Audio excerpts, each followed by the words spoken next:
So I think it's the time of the year again where I get slightly a little bit more popular amongst my own friends and acquaintances because I do get DMs and messages coming my way, particularly so during this weekend where people are asking me, hey Chiking, is it a good time to enter into Alibaba or many of these Chinese tech names? And understandably so, because my public persona, at least from how I've been conducting myself in this entire YouTube business, is that I'm a huge Chinese bull. I have a huge concentration in Alibaba and Tencent, and I do follow the Chinese tech market quite closely, as evident in my loyalty around many of these tech names. I do hope that my future wife looks at this video and understand that I still stay so loyal after a good 2.5 years. But that said, I think I just wanted to set the context straight. I do understand that yes, on Friday, Alibaba did close above that $100 psychological level, and there are many positive developments around the entire basket of equities. So in this video specifically, I'm just going to give you a quick summary on how you should think about investing into Baba today. And I would like to say that for many long-time viewers, I do know that many of us have much higher average prices. At least for myself, I've been averaging down from 200, near 200. My average now is around 116. Rest assured, for people that are asking me whether Baba is a good time to enter now, if you do not have any preconceived baggages, especially your scarred experience previously, you definitely will have a lower cost price than me, and you will break even much faster compared to me and many long-time viewers. But that shouldn't be the only investment criteria. Oh, just because I got a lower cost price than Chiking, it's a good investment. I don't think so. So I think I'm just going to set out the very simple summary on what you're essentially betting on and what you're essentially betting against when you are backing your capital in some of these Chinese names, particularly so Alibaba. But I think the ironic fact or the interesting fact is that when you look at this $100 level, you can see that across the last 1 to 1.5 years, Alibaba has crossed this $100 level at least 10 times. But it does seem like the interest around Alibaba as a stock investment has increased significantly over the last few months, and particularly so last weekend, which is why I've received at least like 4 or 5 DMs and messages on asking whether is it a good time to buy or not. So simply put, I'll lay out the case for investing into Baba at this current price point, categorizing them under 3 key factors or 3 key categories. Firstly, I think many people who do follow the Chinese market knows that there is some sort of loosening effect. The regulatory crackdown is probably coming to an end, and a lot of high-level ranking authorities and officials have been signaling to many of these companies and even to the entire private sector where they kind of want to release their foots on the brake, and now they want to go ahead with stepping onto the accelerator. There are many discussions around how many of these senior officials have went through meetings with some of these senior executives trying to promote healthy economy, healthy development, etc. So first things first, it's about the loosening of regulations. Secondly, it's really about the entire booming of the Chinese economy. So we do know that they have kind of slipped into a recession or slipped into some sort of downward spiral in terms of consumption over the last 1 year or so.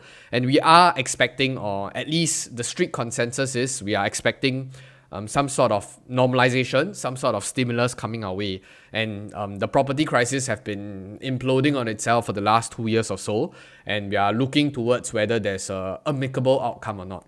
And last but not least is really the business competitiveness of Alibaba, whether they are able to regain their footing or not. I think first things first, when we really talk about the idea of the loosening of regulations back in China, the entire kerfuffle or the entire episode of the tech crackdown really started with Ant Group. So I believe that it's normal for people to expect things to also end with Ant Group, which is why I think in the previous earnings report, they did say explicitly that they are looking towards going IPO with some of their other business arms. So first things first, they did say that within the next 12 months, they would wish to target a spin-off of the Cloud Intelligence Group. Following which, they also said that they wanted to IPO Cainiao within the next 12 to 18 months, and also going IPO with Fresh Shippo, which is their grocery chain, in the next 6 to 12 months. So you can see that from many of the different pillars of their businesses, they are looking towards spinning it off, trying to do some equity fundraising, or trying to make it go public, which also signals to the fact that, hey, the government is opening up in terms of regulations and allowing for many of these businesses and private enterprises to seek for funding. And I think in terms of Ant Group's IPO, it's currently in the talks. And in fact, Ant Group has actually talked about wanting to do a buyback, but of course at a significantly discounted valuation. And I think from this development, which was posted on the earlier part of July, they did say that Alibaba was mulling over joining Ant's share buyback. Ant actually offered to buy back around 7.6% of its equity, valuing the group at around $78 billion. And for those of you who have followed this entire Chinese tech crackdown episode, and I think back then at its peak, Ant Group was actually valued closer to $250 to $300 billion. So this is more than a one-third shave off in terms of valuation. But thankfully, Alibaba actually opted not to sell their Ant Group shares via the rights issue. So I think many people or many naysayers on the sidelines have been saying that, China is essentially forcing the hands of Alibaba to give up their equity positions and their equity stake in many of these companies. But it does seem like there is still a certain level of autonomy. And I think in terms of the entire Alibaba Group holdings, Alipay or Ant Group actually is one of the significant portion of the business, and it enables transaction. It's one of the crown jewels, and it is really an enabler for many of the different other business parts. And selling it back to Ant Group and reducing their equity position, I think that's a very dangerous path to be in. And the government really allowing for many of these private enterprises to engage in their own undertakings.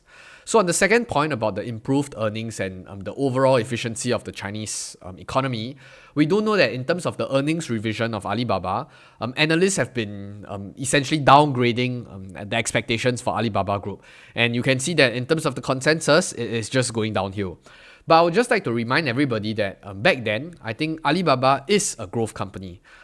Just to give you some numbers, to paint some context, back in 2019, the year 2019, not the financial year, the year 2019, Alibaba was growing easily at a clip of around 30 to 40%. And many of these numbers are high growth companies.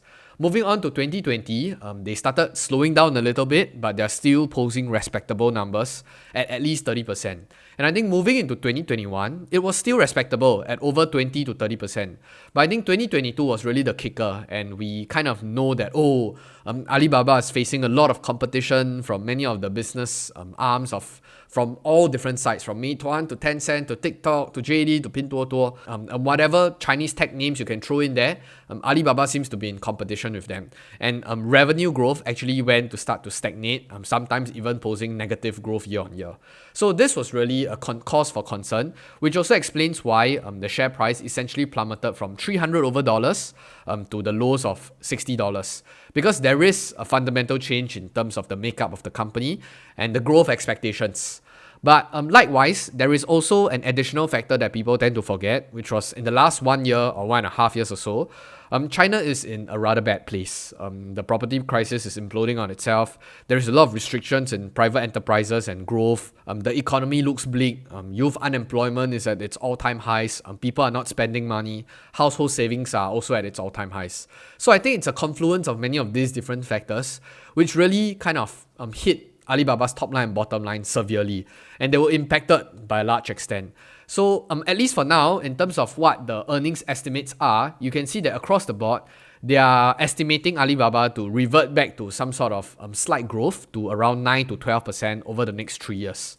So of course, after 3 years later, 2027, it's everyone's guess, and there is not much analysts covering them.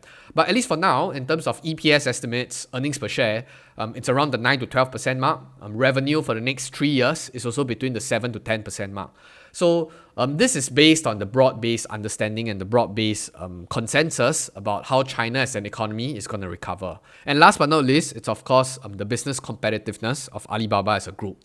So they did talk about the 1+6+N restructuring strategy. They want to be more agile, they want to be more on the ground, and to be more receptive to customer demands and to really improve the entire ecosystem itself. So we do look forward to see what Alibaba is going to do to revive back to its glory days and to post this kind of significant growth rates again. But if not, I think even at today's valuation, Alibaba is probably trading at around a forward P of 10 to 11.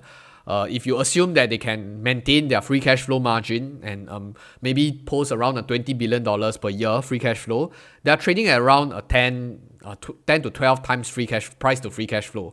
So you make your own decision on whether you think the government is going to continue allowing them to flourish from here on, whether the Chinese economy is going to revert back to the mean and to normalize, and people start to get hopeful again, and whether Alibaba as a business is able to retain and to improve their competitive advantage again or not.